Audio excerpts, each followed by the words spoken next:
பாரதிய ஜனதா கட்சிங்கிற ஒரு கட்சியில ஹீரோ ஒர்ஷிப்புங்கிறது இருந்ததே கிடையாது. ஆனால் ஹீரோ ஒர்ஷிப் இல்லாமல் ஒரு கட்சி வளர முடியுமா என்று கேட்டால் இந்திய சரித்திரத்தில் முடியாது. நீ கம்யூனிஸ்ட் வளரவே இல்லைன்னா இங்கே ஹீரோ ஒர்ஷிப்ங்கிறது கிடையாது. What is behind the thought அப்படின்னு பார்த்தா அண்ணாமலை மனசுல என்ன இருந்திருக்கும் என்றால் I have grown taller than Tamil Nadu BJP. இப்போ அண்ணாமலையே சொல்றார், நான் பெருமைமிகு இந்தியன், பாரம்பரிய தமிழர். அப்போ இது திபாஜக இல்லையா? எனக்கு புரியல. 2014 மோடி வந்த பிறகு கடனை யார் யாரெல்லாமோ பிஜேபிக்கலாம், இந்த யார் யாரெல்லாமோ வந்ததுல பலர், நான் சொல்கிறேன் பலர், இன்னைக்கு அண்ணாமலை கூட போயிருக்கிற ஒரு சிலர் எனக்கு செக்யூலரிசம் கிளாஸ் எடுத்திருக்காங்க சார். எனக்கு வந்து செக்யூலரிசம் கிளாஸ் எடுத்திருக்காங்க, அவங்களெல்லாம் எனக்கு நல்லா தெரியும். அப்போ இவர்கள் ஏன் வந்தார்கள் என்றால் ஆட்சிக்கு பிஜேபி வந்ததுங்கிறதுனால வந்தார்.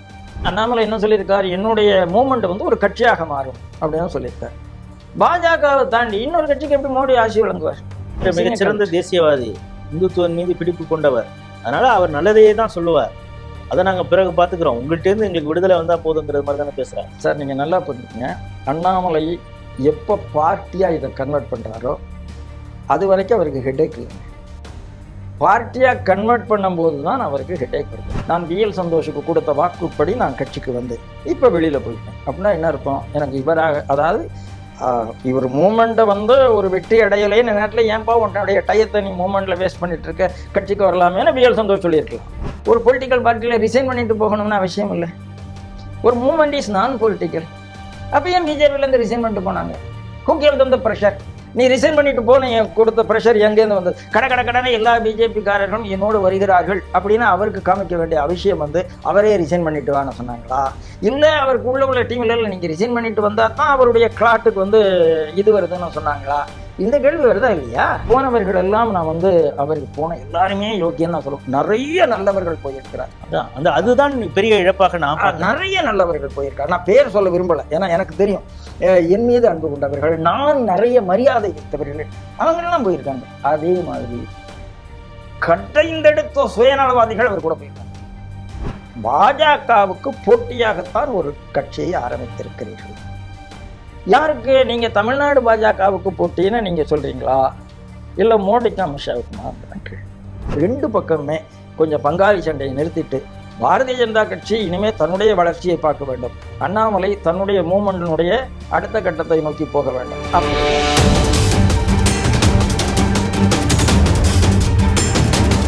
ஸ்ரீ டிவி நேயர்களுக்கு வணக்கம். எதிர்வினை நிகழ்ச்சியில் மீண்டும் சந்திப்பதில் மகிழ்ச்சி. இன்று நம்மோடு மூத்த பத்திரிகையாளர், அரசியல் விமர்சகர் திரு ராம நம்பி நாராயணன் அவர்கள் வந்திருக்கிறார். அவரிடம் கேட்க பல கேள்விகள் இருக்கிறது. ஸ்ரீ டிவி நேயர்கள் சார்பாக அவரை வரவேற்கிறேன். வணக்கம். வணக்கம் ராஜேஷ், சொல்லுங்க. செய்திகள் சிந்தனைகளில் நம்ம பேசியிருக்கிறோம். ஒரு தனிப்பட்ட ஒரு உரையாடல் பேசணும் அப்படின்னா காரணம் என்னென்னா, இப்பொழுது கொஞ்சம் அரசியல் சூழல் மாதிரி இருக்குது. குறிப்பாக பாஜக கட்சியில் இப்போ நடக்கக்கூடிய பல விஷயங்கள் குறித்து பேசுகிறோம். இதை பார்த்துட்டு இருக்கிற நேயர்களே நினைக்கலாம், நான் அண்ணாமலை போயிட்டார, திரும்ப அவரை பிடிச்சி ஏன் தொங்குறீங்க அப்படின்னு கூட சில பேர் கேட்கலாம். ஆனால் அப்படி நாம் கடந்து விட முடியாது. ஏன்னா ஒரு டைனமிக் லீடராக இருந்தார், இளைஞர்களை வசீகரிக்கக்கூடிய ஒரு தலைவராக இருந்தார். அவர் மீது பாஜக மிகப்பெரிய நம்பிக்கை வைத்திருந்தது. அவர் இப்போ திடீர்னு போயிட்டார்னா அந்த இழப்பு, அதான் போயிட்டார்ல அப்படின்னு நம்ம கடந்து போக முடியாது. அதற்கு காரணம் என்ன? அவரை இங்கேயே தக்க வைத்திருக்கலாமே, இப்படி போன்ற பல கேள்விகள் எல்லாம் எழுது. இப்போ அவர் கூட பலரும் போயிருக்கிறாங்க. இந்த சிக்கலை எல்லாம் பேச வேண்டியது இருக்குது. அதனால தான் அவங்கள அழைச்சிருக்கிறோம். இப்போ என்னுடைய முதல் கேள்வி என்னென்னா, அவர் கட்சியிலிருந்து விலகிறார். சாதாரணமாக இந்த மாதிரி விளையாடுறாங்க, ஏதோ ஒரு கட்சியில் போய் சேர்ந்துப்பாங்க. வந்துட்டு இந்த கட்சிக்கு நான் யாருன்னு காட்டுறேன் பாரு அப்படிம்பாங்க. ஆனால் இவர் கட்சி தொடங்க ஒரு இயக்கம் 6 வருடங்களுக்கு முன் அவர் தொடங்கிய ஒரு என்ஜிஓ, அதை இப்பொழுது இயக்கமாக இது பண்ணுறாரு. அதுலேருந்து நாங்கள் ட்ரைனிங் கொடுப்போம் என்ன நம்மலாம் சொல்கிறாரு. கட்சி இயக்கம் இதை எப்படி நம்ம புரிஞ்சுக்கிறது? இல்லை ராஜேஷ், முதல்ல இந்த கட்சி இயக்கம் இந்த கேள்விக்கு நான் அப்புறம் பதிலுக்கு வரேன். முதல்ல நீங்கள் சொன்னதுதான், அவருக்கு தான் போயிட்டாரே, இனிமேல் என்ன பேசுறதுக்கு இருக்குது அப்படிங்கிறது தான், பேச வேண்டி இருக்குங்கிறது தான். ஆனால் என்ன பேசணும், எப்படி பேசணும்? அதாவதுங்க, இன்னைக்கு உலகத்திலேயே மோசமான சண்டை என்று வந்தார் அது பங்காளி சண்டை தாங்க. ஒரு மூணாவது மனுஷன்ட்டு நீங்கள் போடுற சண்டை அப்படி இருக்காது. இது கோர்ட்டு கேஸ் வரைக்கும்லாம் போகும். பங்காளி சண்டைங்கிறது தான் வந்து கிட்டத்தட்ட அண்ணன் தம்பி சண்டை அப்படி தான் இருக்கும். மகாபாரத வாரே அண்ணன் தம்பி சண்டை தான், யாரோ 2 பேர் போட்ட சண்டை இல்லை. அப்போ இது என்ன ஆயிருக்குன்னா, இப்போ சமீபத்தில் நீங்கள் பார்த்தீங்கன்னா பாரதிய ஜனதா கட்சிங்கிற ஒரு கட்சியில் ஹீரோ ஒர்ஷிப்புங்கிறது இருந்ததே கிடையாது. ஆனால் ஹீரோ ஒர்ஷிப் இல்லாமல் ஒரு கட்சி வளர முடியுமா என்று கேட்டால் இந்திய சரித்திரத்தில் முடியாது. இன்னைக்கு கம்யூனிஸ்ட் வளரவே இல்லைன்னா அங்கே ஹீரோ ஒர்ஷிப்புங்கிறது கிடையாது. பாரதிய ஜனதா கட்சிக்கும் ஹீரோ ஒர்ஷிப்புங்கிறது இல்லாமல் தான் இருந்தது. ஆனால் ஒரு குறிப்பிட்ட பேரில் அத்வானி வாஜ்பாய் என்று ஒரு டியோ, நீங்கள் டியோவாக தான் பார்க்கணும். ஒரு ஷாம் பிரசாத்ஜி தீன்தயாள்ஜி என்ற ஒரு டியோ, அத்வானி வாஜ்பாய் என்ற ஒரு டியோ, மோடி அமித்ஷா என்ற ஒரு டியோ. இப்படி தமிழ்நாட்டில் கூட அண்ணா கருணாநிதி அன்பழகன், எம்ஜிஆர் ஜெயலலிதா, இதெல்லாம் டியோ தான். டியோ இல்லாமல், அதாவது பாலிட்டிக்ஸ்னு நீங்கள் பார்த்தால ஒரு மாயாவதி என்றால் மாயாவதி கன்சீராம், அரவிந்த் கெஜ்ரிவால் அண்ணா ஹசாரே, அப்போ அதாவது ஒரு இந்த டியோ இது இருந்து கொண்டே இருக்கும். அந்த ஹீரோ ஒர்ஷிப் ஒரு மாதிரி வரும்.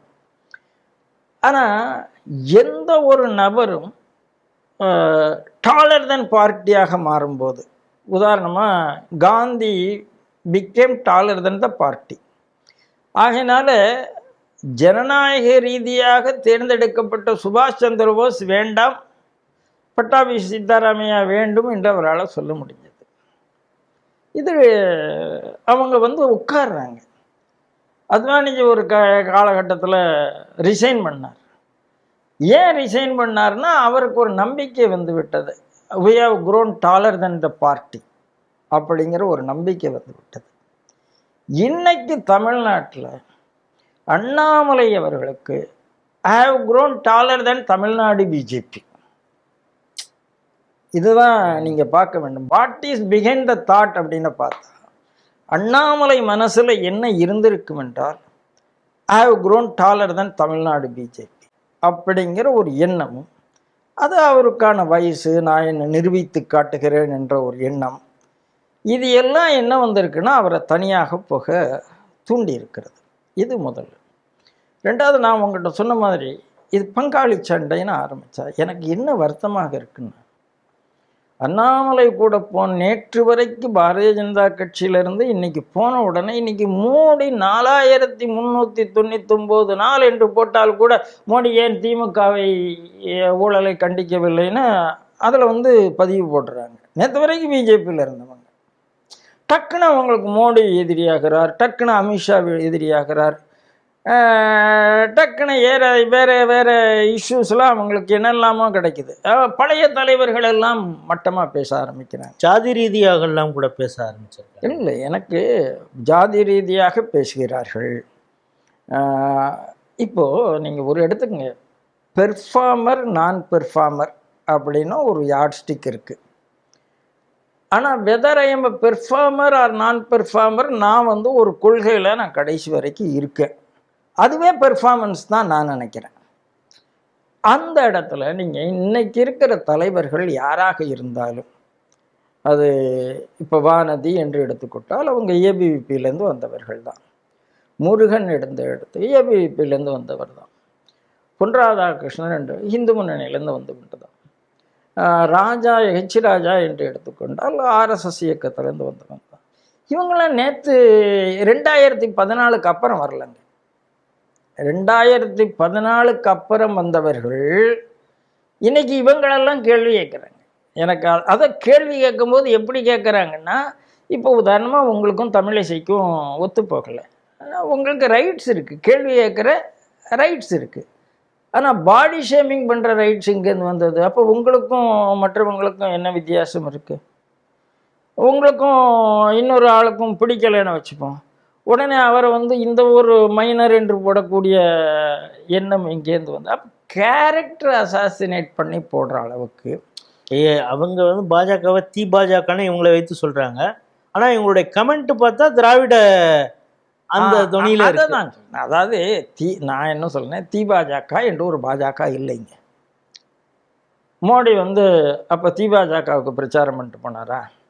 இதே அண்ணாமலை அப்போ திபாஜகவுக்கு தான் 100 தொகுதியில் பிரச்சாரம் பண்ணாரா? அதெல்லாம் அதாவது நீங்கள் திராவிடம் நீங்கள் என்ன எடுத்துக்கொண்டாலும், இப்போ அண்ணாமலையே சொல்கிறார், நான் பெருமைமிகு இந்தியன், பாரம்பரிய தமிழன். அப்போ இது திபாஜக இல்லையா? எனக்கு புரியலை. அதனால் இந்த மாதிரி வார்த்தைகள் சொல்லாடல்கள், இது எனக்கு என்ன வருத்தமாக இருக்குன்னா, நிறைய நல்லவர்கள், நிறைய படித்தவர்கள், நிறைய விவரம் தெரிந்தவர்கள், அதாவது அண்ணாமலை இங்கேருந்து போயிட்டாருங்கிறது ஏற்றுக்கொள்ளணும். இந்த பக்கமும் ஏற்றுக்கொள்ளணும், அந்த பக்கமும் ஏற்றுக்கொள்ளணும். அந்த பக்கத்தில் ஏற்றுக்கொண்டவர்கள் நாங்கள் அண்ணாமலை ஏற்றுக்கொண்டோம், அண்ணாமலையோடு வேலை செய்ய போகிறோம் அப்படின்னு சொல்லிட்டா வேலை முடிஞ்சு போச்சு. இங்கே இருக்கிறவங்கள பார்த்து சேர்த்தவாறு அடிக்கிறது, இங்கே இருக்கிறவங்க உடனே அங்கே இருக்கிறவங்கள பார்த்து, அதாவது நான் இந்த விஷயம் உடனடியாக நிறுத்தப்பட வேண்டும் அப்படின்னு நான் நினைக்கிறேன். சில நேரங்களில் பேசாமல் இருப்பதே கூட பெரும் வெற்றியை கொடுக்குங்கிறீங்க. ஆமாம், பேசாமல் இருக்கிறதே வெற்றியை கொடுக்கும். ரெண்டாவது நான் சொல்ல வந்தது முக்கியமான விஷயம், இப்போது வாஜ்பாய் ஆட்சி வந்தது. வாஜ்பாய் ஆட்சியில் நிறைய பேர் பிஜேபிக்கு வந்தாங்க, புதுசாக வந்தாங்க. வாஜ்பாய் மேலே எங்களுக்கு நம்பிக்கை இல்லை, திமுக கட்சியே right person in the wrong party அப்படின்னு சொல்லி வாஜ்பாய்க்கு ஆதரவு கொடுத்தார்கள். ஆதரவு நேரடியாக கொடுக்கல, ஜெயலலிதா கூட கொடுத்தாங்க. அந்த ஒரு அதை கொடுக்கறதுக்கு என்ன பாடுபடுத்தினாங்கிறதெல்லாம் நம்ம சரித்திரம் தெரியும். ஆனால் right person in the wrong party என்று கண்ணியமாக விமர்சனம் பண்ணினார்கள். அப்போ நிறைய பேர் பிஜேபியை பார்த்து வந்தாங்க, ஏன்னா ரூலிங் பார்ட்டின்னு. ஆனால் அப்படி வந்தவர்களுக்கு கூட அது அலையன்ஸுங்கிறது தெரியும், 23 கட்சி, அதனால் நாம் நிறைய சாதிக்க முடியாதுன்னு தெரியும். 2014 மோடி வந்த பிறகு கடனை யாரெல்லாமோ பிஜேபிக்குள்ள வந்தாங்க. இந்த யாரெல்லாமோ வந்ததில் பலர், நான் சொல்கிறேன் பலர், இன்னைக்கு அண்ணாமலை கூட போயிருக்கிற ஒரு சிலர் எனக்கு செக்குலரிசம் கிளாஸ் எடுத்திருக்காங்க சார். எனக்கு செக்குலரிசம் கிளாஸ் எடுத்திருக்காங்க, அவங்களெல்லாம் எனக்கு நல்லா தெரியும். அப்போ இவர்கள் ஏன் வந்தார்கள் என்றால், ஆட்சிக்கு பிஜேபி வந்ததுங்கிறதுனால வந்தாங்க. அப்புறம் ஒரு நம்பிக்கை வந்தது, வேலை பார்த்தாங்க. அண்ணாமலை போன உடனே இவங்களுக்கு ஓஹோஹோ தமிழ்நாட்டில் அண்ணாமலை தான் சரியாக இருக்கும், பிஜேபி சரியாக இருக்காதுங்கிறது அங்கே போயிருக்கிறாங்க. ஆகையினால அவர்கள் கொள்கைக்காக வந்தவர்கள் இல்லை அப்படிங்கிறது என்னுடைய பார்வை. ஆகையினால் அந்த வகையில் பாஜக கவலைப்படணுமா கவலைப்பட வேண்டாமான்னா கவலைப்பட வேண்டாம். ஆனால் ஹியூமன் ரிசோர்ஸ் இழப்புன்னு ஒன்று இருக்குல்ல, அதுக்கு நீங்கள் கவலைப்படணும்ல. அது எப்படி? எந்த இழப்பும் இல்லை என்று சொல்லுவதை நியாயம்னா நான் ஏற்றுக்கொள்ளவே இல்லை. அப்போ ரெண்டு பக்கமும், குறிப்பாக இப்போ அண்ணாமலை என்றால் அவருக்கு இழப்பு இல்லை. ஏன்னா அவர் இழப்புன்னா என்ன, ஸ்டார்டர் தானே அவருக்கு. என்ன ஒரு ஸ்டார்டர்? ஆமாம், ஒரு ஸ்டார்ட் அப் கம்பெனி மாதிரி ஒரு இயக்கத்தை ஆரம்பிச்சிருக்காரு. அவருக்கு இழப்பு இல்லை. போகும்போது இழப்பு யாருக்குன்னா தமிழ்நாடு பாஜக. அது இழப்பினுடைய மேக்னெட்டியூடு என்ன வேணால் நீங்கள் பார்க்கலாமே தவிர ஒன்றுமே இழப்பு இல்லை அப்படின்னு சொல்கிற வார்த்தையை நான் ஒத்துக்கொள்ள. ஆகையினால பாஜக கொஞ்சம் தன்னைத்தானே ரெட்ராஸ்பெக்ட் இன்ட்ராஸ்பெக்ட் எல்லாமே பண்ணணுங்கிறதா என்னுடைய வார்த்தை. சும்மா ரிட்டோரிக்கில் போகக்கூடாது. ரிட்டோரிக்கில் போக போக நம்மளுடைய ஈகோ இருக்கும். நிச்சயமாக ஏதாவது ஒரு வகையில் அவர் ஹர்ட் பண்ணியிருப்பார் நிறைய பேரை. அவர் ரொம்ப ஜூனியர், இங்கே இருக்கிறவர் நிறைய சீனியர், உறுதியாக தெரியும். அவர் நிறைய சீனியர்ஸை தவறாக பேசியிருக்கிறார், மரியாதை குறைவாக பேசியிருக்கிறார். இதெல்லாம் யாருமே மறுக்க முடியாது. அதுக்கு அண்ணாமலை கூட இருக்கிறவங்களுக்கு அந்த நியாயம் தெரியாது, இவங்க பாதிக்கப்பட்டவனுடைய பெயினும் தெரியாது, அவர் நியாயம் இல்லையாங்கிறது தெரியாது. ஆனால் இவர்களுக்குள்ள அந்த ஆதங்கம் இருக்கு இல்லையா, அது ஒரு தவறான வெளிப்பாடாக வரக்கூடாதுன்னு நான் பார்க்குறேன். அது அவர்களைத்தான் திருப்பி அந்த பகுதியிலேருந்து உங்களை குறை சொல்லத்துக்கு வாய்ப்பு கொடுத்தணும்னு நான் நினைக்கிறேன். ஆகையினால ரெண்டு பக்கமுமே கொஞ்சம் பங்காளி சண்டையை நிறுத்திட்டு பாரதிய ஜனதா கட்சி இனிமேல் தன்னுடைய வளர்ச்சியை பார்க்க வேண்டும், அண்ணாமலை தன்னுடைய மூமெண்டினுடைய அடுத்த கட்டத்தை நோக்கி போக வேண்டும் அப்படின்னு நான் நினைக்கிறேன். இப்போ அண்ணாமலை புது இயக்கம் கண்டு இருக்கிறார். அவர் இங்கேருந்து விலகல் அப்படின்னு முடிவு பண்ண உடனே மத்திய உள்துறை அமைச்சரை போய் பார்க்கிறார் பிறந்த நாளில். அதனால் பிரதமர் நரேந்திர மோடியிடையும் வாழ்த்து வாங்கணும் அப்படின்னு நினைக்கிறாரு. தேசிய தலைவர் நிதின் நபீன் அவர்களிடமும் ராஜினாமா கடிதத்தை கொடுக்கிறார். இதெல்லாம் பார்க்குறோம். இங்கு பிரதமர் நரேந்திர மோடிய ஆசியும் அமித்ஷாவுடைய வாழ்த்து ரெண்டும் இருக்குது. மத்தியில் மோடி, மாநிலத்தில் இனி அண்ணாமலை அப்படின்லாம் அவங்க பதிவிட்டாங்க. ஆனால் உடனடியாக இங்கே நயினார் என்ன சொல்கிறாருன்னா, அப்படியெல்லாம் ஒரு ஆசியோ வாழ்த்தோ அவருக்கு சொல்லப்படவில்லை அப்படிங்கிறார். ஏன் இந்த முரண்பாடு? ஏன்னா அவரோட எவ்வளவு நெருக்கமாக பிரதமர் இங்கே இருந்தார்னு தெரியும். அமித்ஷா அப்படி இருந்தாருன்னா தன்னை ஒரு செல்ல பிள்ளை மாதிரி அவர் பார்த்தாங்க. அவருக்கு ஏன் வாழ்த்து சொல்லியிருக்க மாட்டாங்க? இவர் எப்படி சொல்லணும்னு எப்படி சொல்ல முடியும்? இல்லை ராஜேஷ், இது 2014 ஜெயலலிதா மோடியா லேடியான்னு கேட்டாங்க. ஆனால் ஓட்டு கேட்கும்போது உள்ளுக்குள்ளே என்ன சொன்னாங்கன்னா, நீங்கள் ஏடிஎம்கேலுக்கு போடுற ஓட்டு பிஜேபிக்கு போடுற ஓட்டு தான், மத்தியில் பிஜேபி வந்தால் நாங்கள் ஆதரவு கொடுப்போம் தான் சொல்லி கேட்டாங்க. என்ன விஷயம்னா, ஒரு ஹங்க் பார்லிமெண்ட் வரும். எந்த அளவுக்கு ஜெயலலிதாவுக்கு ஆசை இருந்தது என்றால், நான் டிப்டி பிஎம் ஆகணுங்கிற அளவுக்கு ஆசை இருந்தது. ஹங்க் பார்லிமெண்ட் வரல, மோடி அடிச்சுட்டு போயிட்டாரு, லேடி மாநிலத்தோட சுருண்டு போயிட்டாங்க. இது ஒரு பக்கம். அண்ணாமலைக்கு தன்னை இங்கே எஸ்டாப்ளிஷ் பண்ணணும்னு ஒரு அவசியம் இருக்கிறது. அதனுடைய தாக்கம் எப்படி இருக்கிறது என்றால், அவர் அண்ணாமலை இன்னும் சொல்லலை, வாயை திறந்து மோடி எனக்கு ஆசி வழங்கி விட்டார், அமித்ஷா எனக்கு ஆசி வழங்கி விட்டார், நிதின் நவீன் எனக்கு ஆசி வழங்கி விட்டார் அப்படின்னு அவர் சொல்லவே இல்லை. ஆனால் இங்கே தான் சொல்கிறேன், இந்த ஹீரோ வர்ஷிப்பில் தடுமாறுபவர்கள் ஆசை இருக்கிறது. நீங்கள் ஹீரோ வர்ஷிப்னு சொல்கிறது, அண்ணாமலை அவர்கள் இனி அப்படி தமிழக அரசியலில் இருக்காதுன்னு சொன்ன கல்ட்டு பாலிடிக்ஸை சொல்கிறீங்க. Cult politics. அண்ணாமலைக்கு அவர்களுடைய ஆசை இருக்கிறது. இப்போது நயினார் அவர்கள் சொன்னது உண்மை, நியாயம்னு நினைக்கிறேன். ஏன்னா பாஜகவை தாண்டி, ஏன்னா அண்ணாமலை என்ன சொல்லியிருக்கார், என்னுடைய மூமெண்ட் ஒரு கட்சியாக மாறும் அப்படின்னு சொல்லியிருக்கார். பாஜகவை தாண்டி இன்னொரு கட்சிக்கு எப்படி மோடி ஆசி வழங்குவார்? கூட்டணி கட்சியா? இல்லை இப்போதே நான் ஒரு கட்சி ஆரம்பிக்க போகிறேன், தேர்தல் வந்தால் கூட்டணிக்கு போகிறேன் அப்படின்னு அண்ணாமலை சொல்லியிருக்காரா? சொல்லலையே. தன்னுடைய மூமெண்ட்டுக்கு இதுதான் கொள்கை என்று இப்போது ஏதாவது சொல்லிவிட்டாரா? அதையும் சொல்லலையே. அந்த மூமெண்ட் காக்ரோச் மூமெண்ட்டாக இருக்க போகிறதா, ஆன்டி கரப்ஷன் மூமெண்ட்டாக இருக்க போகிறதா, ப்ரோ இந்தியாவாக இருக்க போகிறதா, ப்ரோ தமிழாக இருக்க போகிறதா, ஆன்டி இந்தியன் ப்ரோ தமிழாக இருக்க போகிறதா, ஒன்றுமே தெரியல. ஆனால் ப்ரௌட் இந்தியன் இப்போ ட்ரெடிஷ்னல் தமிழன்னு சொல்லியிருக்கிறாரு, இல்லைன்னு சொல்ல. ஆகினால நான் என்ன சொல்லுகிறேன், நயினார் அவர்கள் சொன்னது தான் இந்த விஷயத்தில் சரி. அண்ணாமலை தனியாக இயக்கம் காண்பிப்பதற்கு மத்தியிலிருந்து அவருக்கு எந்த ஆசையும் வழங்கப்படவில்லை.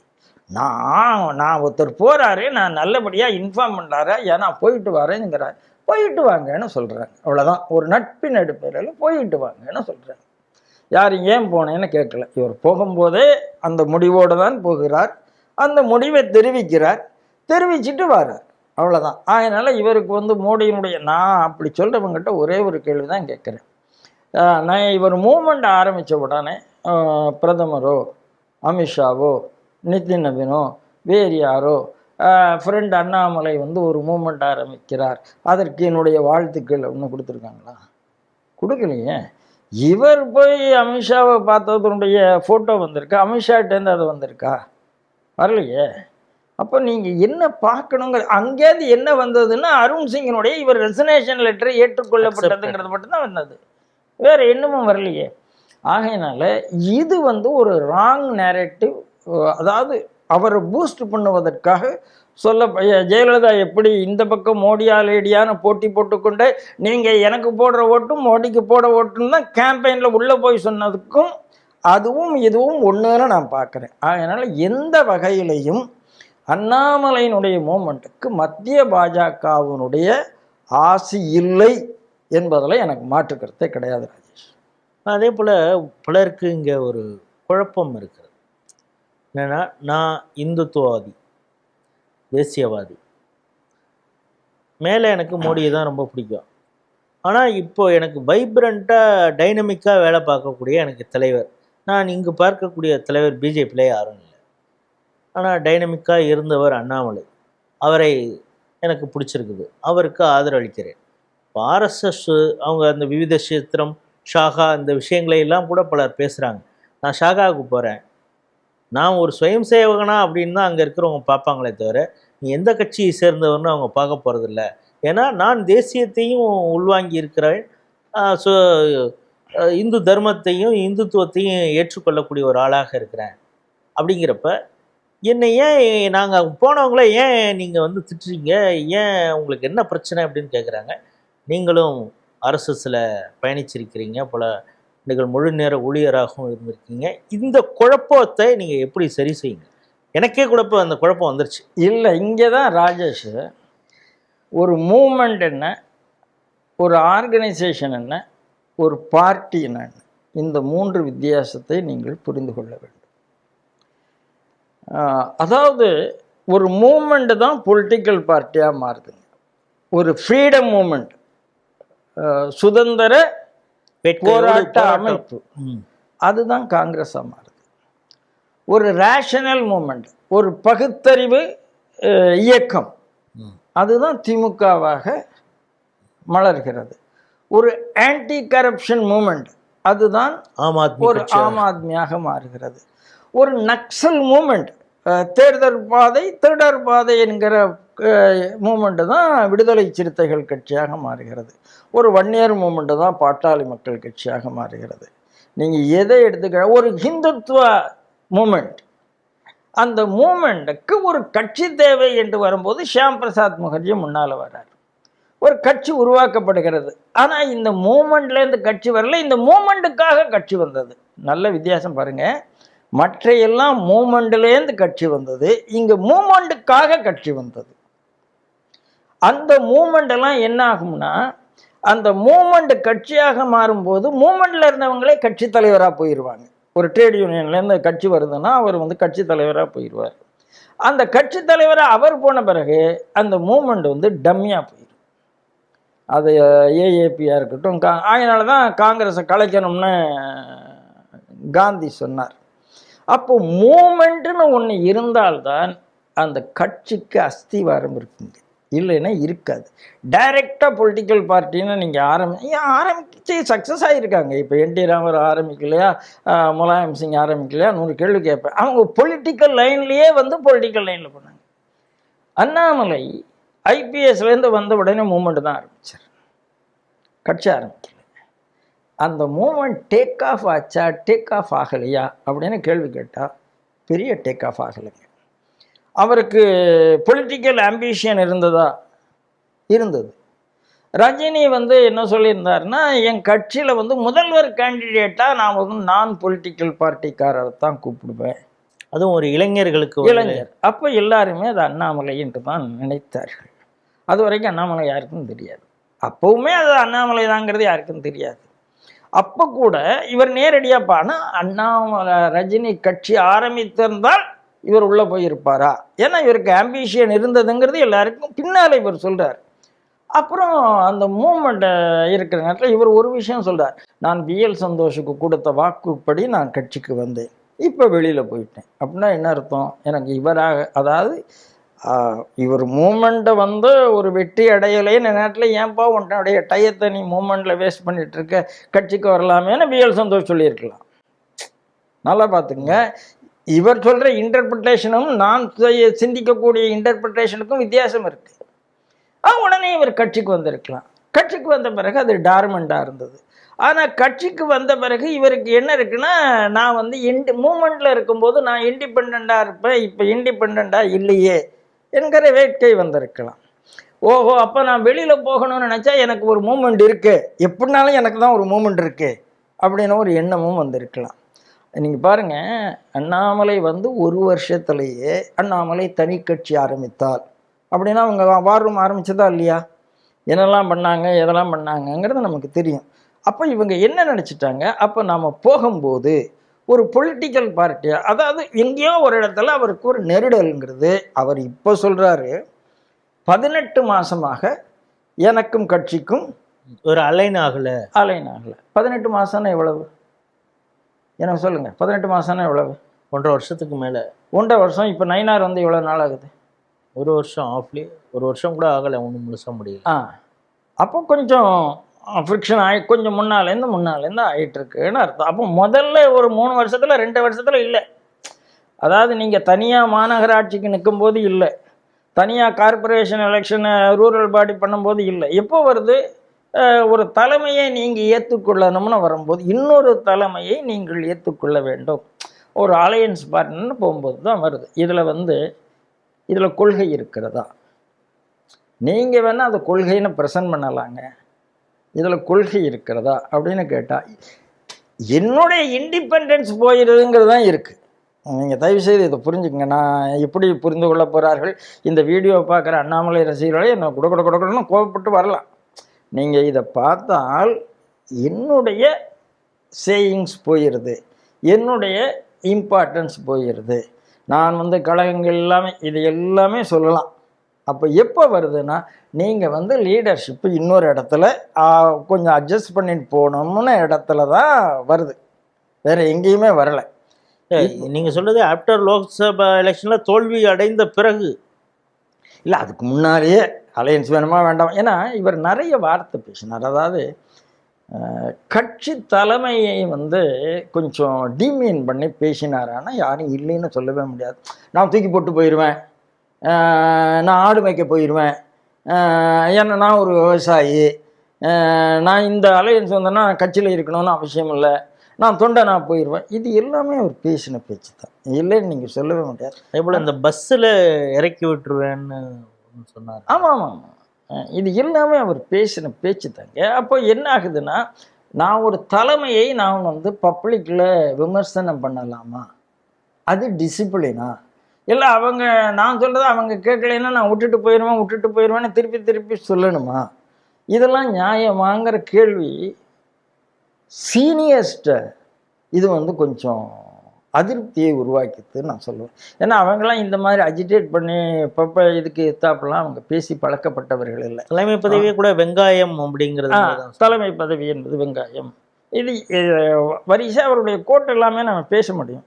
ஆகையினால நான் என்ன சொல்கிறேன், இவர் என்ன யோசித்தார்னா, இப்போ என்ன யோசிச்சுட்டார்னா, நான் ஒரு பொலிட்டிக்கல் பார்ட்டிக்கு போகக்கூடாது, பொலிட்டிக்கல் பார்ட்டிக்கு போனால் தான் எனக்கு இஷ்யூஸ் வரும். ஆகையினால நான் என்னுடைய மூமெண்ட், டார்மண்டாக போட்ட மூமெண்ட்டை நான் இப்போது ஆரம்பிக்கிறேன் அப்படின்னு இப்போ ஆரம்பிச்சிருக்கிறார். இப்போ நீங்கள் கேட்ட அதே கேள்வியை தான் கேட்குறேன். ஒரு மூமெண்ட்டுக்கு யாருனாலும் போகலாம். ஒரு பொலிட்டிக்கல் பார்ட்டியில் ரிசைன் பண்ணிட்டு போகணும்னு அவசியம் இல்லை. ஒரு மூமெண்ட் இஸ் நான் பொலிட்டிக்கல். அப்போ ஏன் பிஜேபியிலேருந்து ரிசைன் பண்ணிட்டு போனாங்க? Who cave them the pressure? நீ ரிசைன் பண்ணிட்டு போன கொடுத்த ப்ரெஷர் எங்கேருந்து வந்தது? கடனை எல்லா பிஜேபிக்காரர்களும் என்னோடு வருகிறார்கள் அப்படின்னு அவருக்கு காமிக்க வேண்டிய அவசியம் அவரே ரிசைன் பண்ணிட்டு வான்னு சொன்னாங்களா? இல்லை அவருக்கு உள்ள டீம் இல்லை, நீங்கள் ரிசைன் பண்ணிட்டு வந்தால் தான் அவருடைய கிளாட்டுக்கு இது வருதுன்னு சொன்னாங்களா? இந்த கேள்வி வருதா இல்லையா?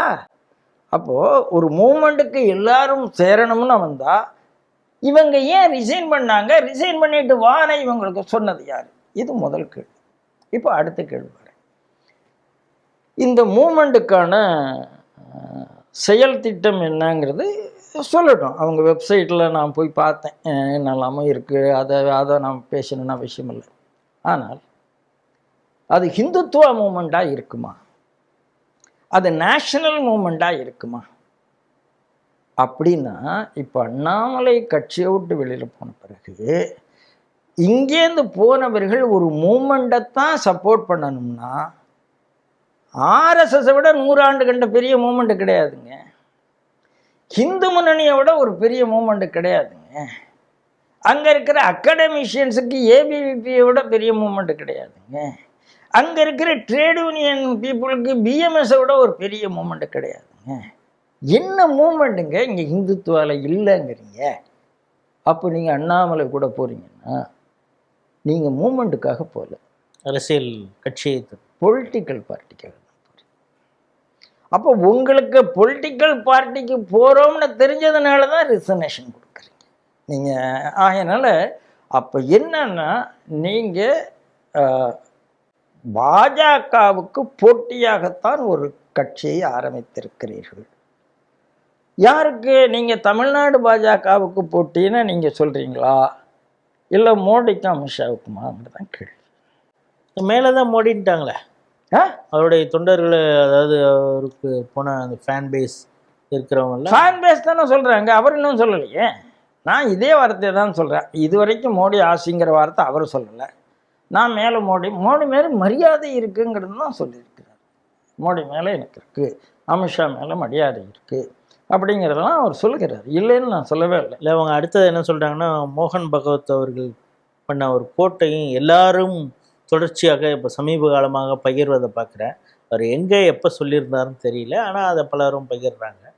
என்னென்னா, பாஜகவை விட அதிதீவிரமாக தேசியம் பேசக்கூடிய ஒரு கட்சியாக இருந்தால் அதையும் கூட ஆர்எஸ்எஸ் ஆதரிக்கும்.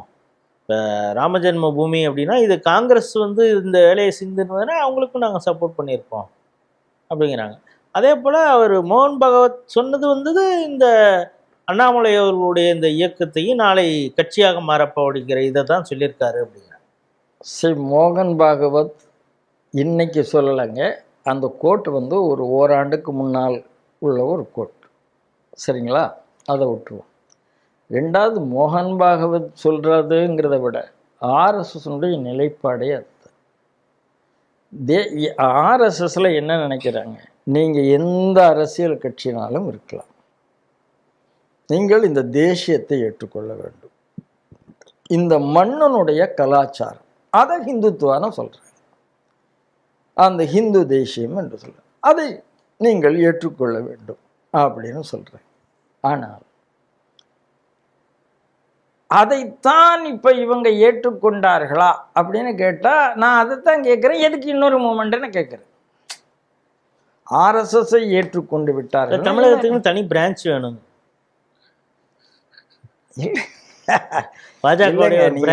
நீங்கள் நல்லா புரிஞ்சுங்க, இந்த moment is going to become a political party. இப்போ அவர் என்ன சொல்கிறாரு, நான் ட்ரைனிங் கொடுக்க போகிறேன், பொலிட்டிக்கல், இதெல்லாம் நான் 100% வர வைக்கிறேன்.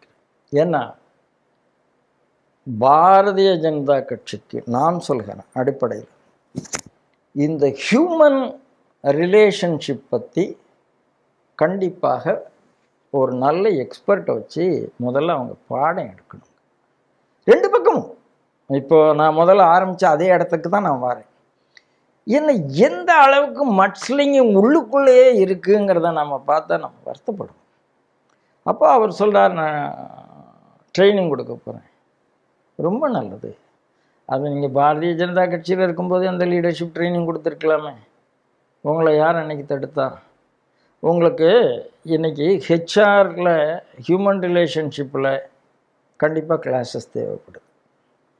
ஏன்னா அந்த அளவுக்கு உள்ளுக்குள்ளே உட்கட்சி சண்டை, வெளிக்கட்சி சண்டை, பேச்சு, நாகரிகம் வரும்போது தான பேச்சு எல்லாமே இருக்குது.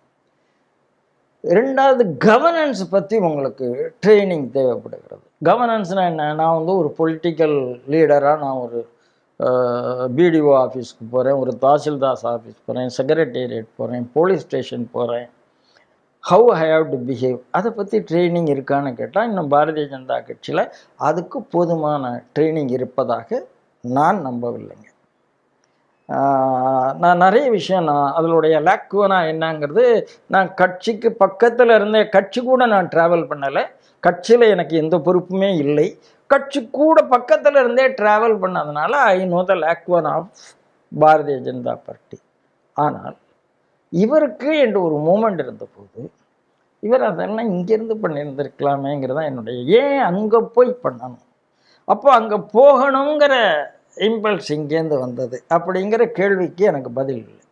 ரெண்டாவது, அந்த மூமெண்ட் இப்போ தன்னுடைய பாதை என்ன என்பதை கிளாரிஃபை பண்ணி விடுத்தான். இப்போது நான் சொன்னேன் ஏஏபிங்கிறது ஒரு மூமெண்ட்டு தான், முதல்ல ஆன்டி கரப்ஷனுங்கிறது ஒரு மூமெண்ட்டு தான். ஆனால் அதனுடைய ஒரே நோக்கம் ஆன்டி கரப்ஷனாக இருந்தது. அது அஜிடேஷன் மூமெண்ட்டாக இருந்தது, கன்ஸ்ட்ரக்டிவாக இல்லை. இப்போது ஜவஹர்லால் நேருங்க 1947 இண்டிபெண்டன்ஸ் வந்தாச்சு.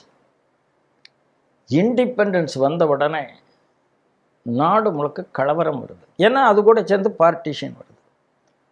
மவுண்ட் பேட்டன் சிம்லாவில் உட்காந்துருக்கார். விபி மேனனை கூப்பிட்டு மவுண்ட் பேட்டனை கூப்பிட்டுட்டு வா, என்னால் இந்த ரைட்ஸை கண்ட்ரோல் பண்ண முடியலைங்கிறாரு நேரு. அப்போது மவுண்ட் பேட்டன் நேருட்ட ஒரு கேள்வி கேட்குறா, யூ ஆர் தி பிஎம்னா நீ தானே கண்ட்ரோல் பண்ணணும்னு கேட்குறாரு. அப்போது நேரு சொன்ன வார்த்தை என்ன தெரியுமா? we are all agitators not administrators. இது நேரு சொன்ன வார்த்தை. we are all agitators not. ஏன்னா before independence they ran a freedom movement. they are not administrators. இதே வார்த்தை அதுக்கு இது ஃப்ரீடம் அட் மிட் நைட்டில் இந்த விஷயங்கள் நல்லா வருகிறது. அப்போது மூமெண்டில் இருக்கிற ஆள் அட்மினிஸ்ட்ரேஷனுக்கு வந்த உடனே வெற்றி பெற்றாரானா வெற்றி பெற முடியவில்லை. அரசியல் கட்சியும் இது மாதிரியே அஜிடேஷன் மூமெண்ட் மாதிரியே நடத்ததுனால இன்றைக்கி அரவிந்த் கெஜ்ரிவால் எங்கே இருக்காருங்கிறத நம்ம பார்ப்போம். இன்றைக்கும் கூட இப்போ விஜய் வந்து இங்கே பேசினார், திருச்சியில் பேசினார். யாராவது ஞாபகப்படுத்துப்பா, அவர் இன்னும் எதிர்கட்சியிலெல்லாம் அவர் சிஎம் ஆகிட்டாருன்னு சொன்னதை நீங்கள் பார்த்துருப்பீங்க. அப்போ மூமெண்ட்னா what is your movement, what for this movement is for national integration, for river linking, for social amity, ஏதாவது ஒன்று இருக்கணும் இல்லையா? இன்னும் நீங்கள் சொல்லலைங்க, நான் அதை சொல்லுங்கள். அது என்ன சொல்கிறாங்க, அண்ணாமலையே ஒரு சித்தாந்தம் தான் அப்படிங்கிற அளவுக்குலாம் இது கல்ட்டுங்க. இங்கே தான் இல்லை, அவங்க என்ன சொல்கிறாங்க, அவர் மிகச்சிறந்த தேசியவாதி, இந்துத்துவன் மீது பிடிப்பு கொண்டவர், அதனால் அவர் நல்லதையே தான் சொல்லுவார், அதை நாங்கள் பிறகு பார்த்துக்குறோம், உங்கள்கிட்டேருந்து எங்களுக்கு விடுதலை வந்தால் போதுங்கிறது மாதிரி தானே பேசுகிறாங்க. சார் நீங்கள் நல்லா புரிஞ்சுக்கங்க, அண்ணாமலை எப்போ பார்ட்டியாக இதை கன்வெர்ட் பண்ணுறாரோ அது வரைக்கும் அவருக்கு ஹெட்டேக் இல்லைங்க. பார்ட்டியாக கன்வெர்ட் பண்ணும்போது தான் அவருக்கு ஹெட்டேக் வருது. நீங்கள் ஆஸ் அன் இண்டிவிஜுவல் திருப்பி அண்ணாமலை ரசிகர்களுக்கு நான் பயந்து தான் சொல்லுகிறேன், ஆனால் உண்மையை சொல்லுகிறேன். எல்லா கட்சி தலைவர் மாதிரியும் அண்ணாமலையும் ஸ்பிளிட் பர்சனாலிட்டி தான். எல்லா தலைவர்கள் மாதிரின்னு புரியல. இப்போது உங்களுக்கு Karunanidhi is a split personality. அவர் வந்து எந்த அளவுக்கு தோழமையாக இருப்பாரோ அந்த அளவுக்கு காலையில் 4:30 ஃபோன் போட்டு ஜேர்னலிஸ்ட்டை மிரட்டுவார். 5 மணிக்கு ஃபோன் போட்டு நீ என்ன இப்படி என்னை பற்றி எழுதியிருக்க ராஸ்கல்னு சொல்லுவார். இந்த பக்கம் ஈவேராங்கிற ஒரு நாத்திகவாதியை ஆதரிப்பார், அந்த பக்கம் திருவள்ளுவருங்கிற ஒரு ஆத்திகவாதியை, கற்பே வேண்டாம்ங்கிறத ஈவேராவை ஆதரிப்பார், கற்புக்குன்னு அதிகாரம் படைத்த எழுதின திருவள்ளுவரை ஆதரிப்பார். இது ஒரு ஸ்பிளிட் பர்சனாலிட்டி. எம்ஜிஆர் நீங்கள் பார்க்குற மாதிரி ஏழைகளின் இதுங்கிறதெல்லாம் உங்களுக்கு தெரியும். அதே போல் ராமாவரம் தோட்டத்தில் போனால் என்ன நடக்கும், அவர் ரஜினிகாந்துக்கு தோட்டத்தில் கூப்பிட்டு என்ன விருந்து கொடுத்தாங்க, டி ராஜேந்தருக்கு என்ன விருந்து கொடுத்தாங்க, தனியாக இடத்துல ஒரு ரூமை பூட்டிட்டு விருந்து கொடுத்தது எம்ஜிஆர் மட்டுமில்லை, இவரும் கூட கொடுத்துருக்காருன்னு இப்போது செய்திலாம் வருது. அப்போது நான் என்ன சொல்கிறேன், these are all split personality.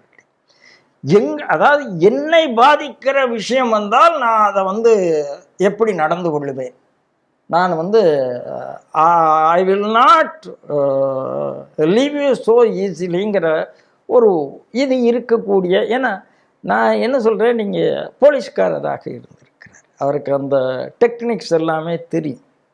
அதனால் என்ன சொல்கிறேன், ஒரு நீங்கள் பார்ட்டின்னு ஆரம்பித்து அந்த அந்த பார்ட்டியில் வரக்கூடிய இஷ்யூஸ்லாம் வரும்போது தான் the real face of the party. அந்த பார்ட்டிக்கு பேர் வைக்கணும், அந்த பார்ட்டிக்கு அதுக்காக தானே அவங்க லீடர்ஸே உருவாக்குறாங்க, அந்த பார்ட்டிக்கு இது ட்ரைனிங் கொடுக்குறாங்க. APJ Abdul Kalam ethics and politics ட்ரைனிங்கே அதுக்கு தானே சார். வரட்டு சார், நான் என்ன சொல்கிறேன், இப்போது காங்கிரஸ்லாம் எத்திக்ஸ் அண்ட் ட்ரைனிங் சார், சேவாதளம் அந்த சேவாதளம் எது இருந்தது? நீங்கள் நான் அதுக்காகத்தான் சொல்கிறேன், மூமெண்ட் என்று வந்தால் எனக்கு இன்றைக்கி எக்கச்சக்கமான ஹிந்து மூமெண்ட் இருக்கிறது. ஒரு ஆர்எஸ்எஸ் இருக்கிறது, இந்து முன்னணி இருக்கிறது, விஸ்வ இந்து பரிஷத் இருக்கிறது, பிஎம்எஸ் இருக்கிறது. ஹிந்துத்துவத்துக்கும் தேசியத்துக்கும் புதுசாக ஒரு மூமெண்ட் தேவையா என்று கேட்டால் நான் அவுட்ரைட்டாக இல்லை என்று சொல்லிடுவேன். தேசியத்துக்கு என்று ஒரு பார்ட்டி பிஜேபிக்கு ஈக்குவலாக ஒன்று வர வேண்டும் என்றால் நான் வரவேற்கிறேன். அதில் எனக்கு மாற்று கருத்தே கிடையாது. ஏன்னா தேசியத்துக்கு போகிறவங்களுக்கும் ஒரே ஒரு கட்சி இருக்கணும்னு நான் சொல்லலை. காங்கிரஸ் தேசிய கட்சின்னு நான் நம்பவும் இல்லை. அதுக்காக ஒரு கட்சி இருந்தால் அது தப்பு இல்லைன்னு நான் நினைக்கிறேன். ஆனால் அது அப்படித்தான் தன்னை பிரகடனப்படுத்துமா அப்படிங்கிறது எனக்கு இப்போ தெரியாது இல்லையா. நீங்கள் தெரிஞ்சதுன்னா நான் வெல்கம் பண்ண போகிறேன். ஆனால் அதுக்காக ஏன் அதற்காக நாட்களை கடத்துகிறீர்கள்ங்கிறத என்னுடைய கேள்வி. ஏன் நாட்களை கடத்த வேண்டாமே? அப்போது ஒரு விஷயம் கிளியர் ஆயிருமே, அவ்வளோதானே. அதனால் முதல்ல என்னுடைய வேண்டுகோள், இங்கே இருக்கிற இந்த பங்காளி சண்டை முதல்ல நிறுத்தப்பட வேண்டும்னு நான் பார்க்குறேன். அப்புறம் நீங்கள் எந்த திசையினாலும் பண்ண, ஏன்னா இந்த கேரக்டர் அசாசினேஷனில் 2 பக்கமும் ஆரம்பிச்சிருக்கு இல்லையா. This is good for not good for both sides அப்படிங்கிறதான் நான் மீண்டும் மீண்டும் சொல்லுகிறேன். அதனால் இந்த மூமெண்ட் அண்ணாமலை ஆரம்பித்திருக்கிறார் அப்படின்னா என்னுடைய பார்வையில் அவருக்கு ஏதோ ஒரு குறிப்பிட்ட காலகட்டத்திலேருந்தே தனக்கு அதாவது இந்த பழனிமலைக்கு முருகன் போகும்போது சண்டை போட்டு போகும்போது எனக்கொண்டு ஒரு ராஜ்யம், எனக்கொண்டு ஒரு மக்கள் அப்படின்னு சண்டை போட்டு போகிறார்ல, அந்த மாதிரி ஒன்று இருந்ததுன்னு தான். சரி, இப்போ போயாச்சு. பலரும் சமூக வலைதளங்களில் அந்த பக்கம் எழுதிட்டு இருக்காங்க. இந்த பக்கம் ப்ரெஸ் மீட்டுங்கிற ஒரு போர்வையிலே பல அவங்களுடைய தனிப்பட்ட பதிவுகள்லையும் தலைவர்கள், கட்சி தலைவர்கள் ஏதோ ஒன்று போடுறாங்க. அதுக்கு ஒரு ரியாக்ஷன் வருது. இப்போ சில பேட்டிகள் அது பெரிய லெவலில் ரியாக்ஷனை கிளப்பி இருக்குது. இதையெல்லாம் நிறுத்தப் போவது யார்? இவங்க 2 பேரையும் இப்படி இருந்துருங்க, நீங்கள் உங்கள் வேலையை பாருங்கள், இவங்க எங்கள் வேலையை அப்படின்னு சொல்கிறதுக்கான ஒரு சூழல் இருக்கிறதா? முதல்ல அதை யார் சொல்கிறது? மத்திய தலைமை சொல்லுமா? இல்லை இப்போ ஆர்கனைசிங் செக்ரட்டரின்னு ஒருத்தர் இல்லை, இப்போ இவர்களை சொல்ல போவது யார்? இல்லைங்க, பாரதிய ஜனதா கட்சி பொறுத்தளவு, என்னை பொறுத்தளவு இனிமேல் திருச்சியில் அதனுடைய முக்கியமான தலைவர்கள் கூட்டம் நடந்திருக்கு. அதில் இன்றைய மாநில தலைவர் நயினார் நாகேந்திரன் ரொம்ப தெளிவாக பேசியிருக்கிறார்.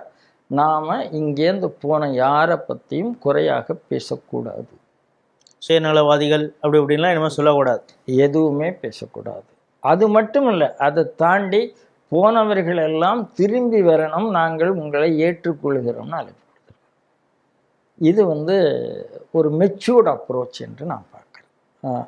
ஆனால் அவர் ஆசை இல்லை என்று சொன்னது உண்மை. அது அவர் சொன்னது அது ஒரு உண்மையை சொல்லியிருக்கிறார். நீங்கள் யாரையும் எதிர்த்து பேசலை, அவருக்கு ஆசை இல்லை அப்படின்னு சொன்னது என்னன்னா, தட் இஸ் a ஸ்டேட்மெண்ட், ஒரு உண்மை. அதே நேரத்தில் போனவர்களை நீங்கள் பேசாதீங்க அப்படின்னு சொல்கிறது இது பக்குவம் நினைக்கிறேன். அதே மாதிரி அவர்கள் தரப்பு இப்போ இந்த குட்வில்ல ரெட்ராஸ்பெக்டிவாக சொல்ல வேண்டிய கடமை அண்ணாமலை அவர்களுக்கு இருக்கிறது. நீங்கள் யாரும் பாரதிய ஜனதா கட்சி தலைவர்களை பேசாதீர்கள். அது அவர் ஆரம்பிக்க போகும் பொழுதே அது ஒரு கட்டளையாக, அன்பு கட்டளையாக சொன்னார். இப்போ அன்பு கட்டளைன்னு ஒரு 2 விஷயம். ஒன்று, ஆரம்பிக்கும் பொழுது ஒரு விஷயம் சொன்னார், இது மாதிரி இதற்கு முன்னால் அப்படி யாராவது பேசியிருந்தாங்களா அதற்கு மன்னிப்பையும் கோருகிறேன். நீ யாரும், ஏன்னா அவங்களுக்கும் பெண்கள் இருக்குது, நமக்கு பெண் பிள்ளைகள் இருக்குது, அவங்கள பற்றி பாடி ஷேமிங்கோ இதுமோ பண்ணாமல் நம்ம இருக்கணும், யாரும் அவங்கள பற்றி அவதூறாக எழுதக்கூடாது அப்படின்னு சொல்லியிருந்தார். அடுத்த அன்பு கட்டளையாக என்ன சொன்னால், அவர் மீது 2-3 அமைப்புகளை எல்லாம் தொடங்கியிருந்தாங்க அங்கங்கே ஃபேன் பேஸில். அதையெல்லாம் இனிமேல் செயல்படக்கூடாது, என் ஃபோட்டோவை வேறு எதற்கும் யூஸ் பண்ணக்கூடாது, ஒன்லி பி த லீடர்ஸ், அது மட்டும்தான் அப்படின்னு சொன்னார். அவர் பார்ட்டி பிரசிடெண்ட்டாக இருக்கும் பொழுதும் இதே போன்ற அமைப்புகள் சில இடங்களில் போனது, அதாவது அவருக்கு விருப்பம் இல்லாமல் இருந்த நேரத்தில் அமைப்பு அப்படி இருந்ததுன்னு பார்க்குறோம். அந்த நேரத்தில் அவர் இது மாதிரி ஸ்ட்ராங்காக ஏதாவது ஒரு ஸ்டேட்மெண்ட் கொடுத்துருந்தாரா? இல்லைங்க, அங்கே அதுதாங்க நான் சொல்கிறேன். நான் ஒரே வார்த்தையில் நான் ஸ்பிளிட் பர்சனாலிட்டி என்று சொல்லிவிட்டேன். நான் தவறான அர்த்தத்தில் சொல்லலை, என்னுடைய ஆப்சர்வேஷனை சொல்லுகிறேன். இது அண்ணாமலையினுடைய ரசிகர்கள் என் மீது கோபப்படலாம், அவர்களுக்கு கோபப்படத்துக்கு முழு உரிமை இருக்கிறது. ஆனால் அவர்களை அவருடைய ரசிகராக இருந்து கோபப்படுவதற்கு முழு உரிமை இருக்கு, ஜனநாயகபூர்வமாக யோசித்து அப்படி சொல்லல. அதுக்காக இவருடைய சாயம் வெளுத்து விட்டது, இவர் யார் என்று பிறந்து விட்டது, சட்டைக்கு பின்னால் என்ன இருக்கிறது, இப்படிலாம் அவங்க பேசக்கூடாது. சரிங்களா? நான் எப்படி விமர்சனம் பண்ணுகிறேனோ அப்படி விமர்சனம் பண்ணுவதற்கு அவர்களுக்கு தகுதி இருக்கிறது. என்னுடைய வியூஸை நான் உள்ள வைக்கிறேன். நீங்கள் அதை தாண்டி அதாவது யூசேஜ் ஆஃப் வேர்ட்ஸ் இருக்குது, அப்யூஸ், அந்த யூஸ்லேருந்தே அப்யூஸ்னு ஒன்று இருக்குது. எல்லாம் சிலர் பவரை வந்து யூஸ் பண்ணுவாங்க, மிஸ்யூஸ் பண்ணுவாங்க, அப்யூஸ் பண்ணுவாங்க. இன்றைக்கி அப்யூசிங் வேட்ஸ் எக்கச்சக்கமாக இருக்கிறதுங்கிற ஒரு, அதாவது கல்ட் வர்ஷிப் வந்துடுதா அப்படின்னா கல்ட் வர்ஷிப் வந்துடுது. ஆகையினால இவரை பற்றி ஏதாவது சொன்னால் அடுத்த நிமிஷமே ரியாக்ஷன் வருகிறதா என்றால் ரியாக்ஷன் வருகிறது. இது வந்து நல்லதில்லைங்கிறது என்னுடைய பார்வை. எல்லாருக்குமே அவங்கவங்க கருத்து இருக்குங்கிறத நாம் விட்டுட்டு நாம் என்ன ஆகணும்னா, நான் சொல்கிறது மட்டும்தான் ரைட்டுன்னு நான் சிந்தனை பண்ண ஆரம்பிச்சிட்டேன்னு வச்சுக்கோமே, எனக்கு மற்ற எதுவுமே கண்ணில் படாமல் போயிடும். அப்படி போகக்கூடாதுன்னு நான் நினைக்கிறேன். அவ்வளோதான் நான் நினைக்கிறேன். மற்றபடி நான் சொல்கிறத கேளுங்க, நீங்கள் யோசிங்க. இல்லை எனக்கு எது இல்லை நீங்கள் வந்து தப்பாக இருக்கலாம், நான் அப்படி நினைக்கல அப்படின்னு சொல்லு. அதாவது முழு உரிமை ஜனநாயகத்தில் எல்லாருக்குமே இருக்குங்க, அதில் நான் மறுக்கவே இல்லை. இப்போ அதனால தான் சொன்னேன், அந்த காலகட்டத்திலேயே அண்ணாமலை தனியாக கட்சி ஆரம்பிக்கலாமா அப்படின்னு ஒன்று நடந்ததானா நடந்தது. இப்போ வார் ரூம் பற்றியே நிறைய கேள்விலாம் வந்தது. அவர் வேண்டாதவர்கள் அடித்தார் போனார், அதாவது த்ரூ ஃபேஸ்புக் த்ரூ இது. நான் அதுக்குள்ளே நான் போகவே இல்லை, நான் அந்த சப்ஜெக்டுக்குள்ளேயே நான் போகலை. பட் ஒரே ஒரு விஷயம் என்னன்னு சொன்னோன்னா, எப்படி தன்னை எஸ்டாப்ளிஷ் பண்ணிக்கொள்ளலாம் அப்படிங்கிறது இருந்ததா என்று கேட்டால் அதில் எனக்கு மாற்றுக்கிறது கிடையாது. அது ஒரு லீடர் அதை பண்ணுவார் அப்படின்னு சொன்னால் நான் அதை கடந்து போயிடுவேன், அதில் எனக்கு மாற்றுக்கிறது கிடையாது, அதுலேயும் நான் கடந்து போயிடுவேன். ஆனால் அதுதான் லீடர்ஷிப்பான கேட்டால் என் பார்வையில் இல்லை. நிறைய லீடர்ஸ் வரணும், நிறைய பேரை ப்ரொமோட் பண்ணணும், நிறைய பேரை கொண்டு வந்திருக்கணும் அப்படிங்கிறது. இன்றைக்கி அவரை நம்பி போயிருக்கிறாங்கன்னா அவர் அப்படி ப்ரொமோட் பண்ணுவார்னு நம்பிக்கை தான் போயிருக்காங்க. அவர்கள் அதுக்கு தக்கன நடக்க போகிறாரா? ஏன்னா நீங்கள் சொல்கிறீங்களா, அண்ணாமலை கூட போனதுனாலவே எல்லாரும் புனிதர்கள் கிடையாது. இந்த நான் தான் சொன்னேன், 2014க்கு பிறகு வந்தவர்கள், 2019க்கு பிறகு வந்தவர்கள், மத்தியில் பாஜக இருக்குது, இங்கேயும் பாஜக வரக்கூடும் என்று வந்தவர்கள், தமிழ்நாடு பிஜேபி பண்ணின பெரிய மிஸ்டேக் என்று நான் என்ன சொல்லுவேன் என்றால், கட்சியில் இத்தனை வருஷமாக இருந்த விட நேற்று அடுத்தடுத்த கட்சியிலேருந்து வந்தவர்கள் அதிகம் நல்ல திறமையானவர்கள், அவர்களை தான் கட்சியில் வழிநடத்துவார்கள் என்று பல வருஷம் 30 வருஷம் இருந்தவங்கள்லாம் தூக்கி தூர வச்சுட்டு 30 வருஷம் நீ என்ன கழிச்ச, 30 வருஷம் நீ என்ன கழிச்சன்னு நேரடியாக மேடையில் பேசிட்டு பண்ணினதை வந்து நான் தப்பு என்று நினைக்கிறேன். அதனால் இன்றைக்கி போனவர்கள் எல்லாம் நான் வந்து அவருக்கு போன எல்லாருமே யோக்கியன்னு நான் சொல்லுவேன். நிறைய நல்லவர்கள் போயிருக்கிறார். அதுதான் பெரிய இழப்பாக நான் நிறைய நல்லவர்கள் போயிருக்கார். நான் பேர் சொல்ல விரும்பலை, ஏன்னா எனக்கு தெரியும் என் மீது அன்பு கொண்டவர்கள், நான் நிறைய மரியாதை வைத்தவர்கள், அவங்களெல்லாம் போயிருக்காங்க. அதே மாதிரி கடைந்தெடுத்த சுயநலவாதிகள் அவர் கூட போயிருக்காங்க. கடைந்தெடுத்த சுயநலவாதிகள் அவர்களால் கன்ஸ்ட்ரக்டிவாக எதுவுமே பண்ண முடியாது, டிஸ்ட்ரக்டிவாக மட்டுமே தான் பண்ணுவாங்க. அவ்வளவு பாலிஷ்டாக போய் சொல்லுவாங்க. ஆனால் கூட இருந்து அப்படியே அவங்க அப்படிப்பட்டவர்கள் நிறைய பேர் போயிருக்கிறாங்க. அதனால் இது அண்ணாமலைக்கு அவருக்கு தெரியும். ஒரே ஒரு விஷயம் பாருங்கள், ஹீஸ் அ போலீஸ் ஆஃபீஸர். அவருக்கு நல்லவனை எப்படி ஹேண்டில் பண்ணணும் தெரியும், திருடனை எப்படி ஹேண்டில் பண்ண. நான் வந்து அவருடைய திறமையெல்லாம் குறைச்சி சொல்லவே இல்லை. அவர் வந்து ஒரு பெரிய, அதாவது என்ன பண்ணுறது, ஃபோட்டோஜெனிக் மெமரின்னு சொல்லுவாங்களாங்க. அந்த ஒரு டக்குன்னு ஒரு புத்தகத்தை படிக்கிறதோ வைக்கிறதோ அவருடைய ஃபாஸ்ட்டு, ஒரு அந்த பார்த்த உடனே மொத்த பேஜும் அவர் கண்ணுக்குள்ளே போயிடும். அப்படி தான் நினைக்கிறேன். ஃபோட்டோஜெனிக் மெமரி இருந்தால் பரவாயில்ல, அதை எக்ஸ்பிரஸ் பண்ணக்கூடிய விஷயத்தில் எல்லாத்துலேயும் திறமைசாலி, நான் இல்லை என்று சொல்லவே இல்லை. ஆனால் அந்த ஒரு காரணத்துக்காக நாங்கள் எங்கேயோ ஒரு இடத்துல, நான் என்ன நினைக்கிறேன், உங்களை இந்த இடத்தில் உட்கார வைத்த, ஏன்னா இன்னைக்கு வந்து அண்ணாமலைக்கு நீங்கள் துரோகம் பண்ணிட்டீங்கன்னு கேட்குற எல்லாருக்கும் ஒரே கேள்வி, அவர் இங்கே தலைவராகத்துக்கு முன்னால் உங்களுக்கு அவரை தெரியுமா? அந்த மோடி அந்த அமித்ஷா தானே கொண்டு வந்து உங்களுக்கு இன்ட்ரோடியூஸ் பண்ணாரு. அப்போ அந்த மோடி அந்த அமித்ஷாவுக்கு எந்த நேரத்தில் அண்ணாமலைக்கு என்ன பொறுப்பு கொடுக்கணும் தெரியாதா? அப்போ நீங்கள் யாரை நம்ப வேண்டும் கேட்குறேன். இன்னைக்கு வந்து பெர்ஃபார்ம் பண்ணிட்டாருன்னு பெர்ஃபார்ம் பண்ணதுக்கு தான் வந்திருக்கிறார். அதில் தான் அதுக்காக எல்லா வசதியும் அவருக்கு செய்து கொடுக்கப்பட்டது. அதையும் அவர் மறுக்கவே முடியாது. மற்ற தலைவர்களை விட அதிகமான வசதி செய்து கொடுக்கப்பட்டிருக்கிறது. அந்த நேரத்தில் அதை வைத்து கொண்டு நீங்கள் இன்னைக்கு வந்து இப்படி பேசுறது என்றால் அது நியாயம் இல்லை. ஆகையினால இன்னைக்கு வந்து அவர் சொல்லியிருக்கிறாருங்கிறத நான் ஒத்துக்கொள்கிறேன். என்னுடைய பேரில் இருக்கிற எல்லாத்தையும் எடுத்துருங்க வச்சிருங்கன்னு. ஆனால் அதை தாண்டி ஸ்டாப் திஸ் மட்ஸ்லிங்கிங் என்ற வார்த்தை அவர்கிட்ட வரணும்னு நான் எதிர்பார்க்கிறேன். எல்லாருக்கும் புரியுது மாதிரி அவர்கள் மீது சகதியை வாரி இறைக்காதீர்கள். ஏன்னா நான் பார்க்குறேன் சார், நீங்கள் வந்து எனக்கு வந்து பொன்னார் அப்படின்னா பொன் ராதாகிருஷ்ணன் அந்த திண்டுக்கல் போராட்டத்தில் எப்படி நின்னார், ஒற்றை ஆளாக அவரும் சிதம்பரமும் அவ்வளவு போலீஸும் காட்டன் பண்ணி இருக்கும்போது பஸ் ஸ்டாண்டுக்குள்ளே எப்படி போய் நின்று பார்த்தார்களே எனக்கு தெரியும். மண்டக்காடு போராட்டத்தை பற்றி எனக்கு தெரியும். மீனாட்சிபுரத்தில் நடந்தது இன்னைக்காக நடந்திருக்கு. இந்து முன்னணி வந்து ஹிந்து இயக்கத்தினுடைய வரலாறு, போராட்ட வரலாறை பற்றி புஸ்தகமாக போட்டிருக்காங்க. அதை பற்றி நமக்கு தெரியும். தமிழ்நாட்டில் ஹிந்து எழுச்சி எப்படி வந்தது, வீரத்துறவி ராமகோபாலன் எப்படி கொண்டு வந்தாருங்கிறது நமக்கு தெரியும். ஒரு இலகணேசனோ மற்றவர்களோ சேலம் ராமசாமியோ மற்றவர்களோ அன்னைக்கு காலத்துலேருந்து எவ்வளோ வந்தாங்கங்கிறது நமக்கு தெரியும். அதனால் எத்தனை பலிதானம் பண்ணியிருக்கோங்கிறத நமக்கு தெரியும். அதனால் 2014 அப்புறம் தான் இந்த தமிழ்நாட்டில் இந்து இயக்கமே தலை நிமிர்ந்து நடக்குது என்று சொல்லுவதெல்லாம் ஏற்றுக்கொள்ள முடியாத விஷயம்.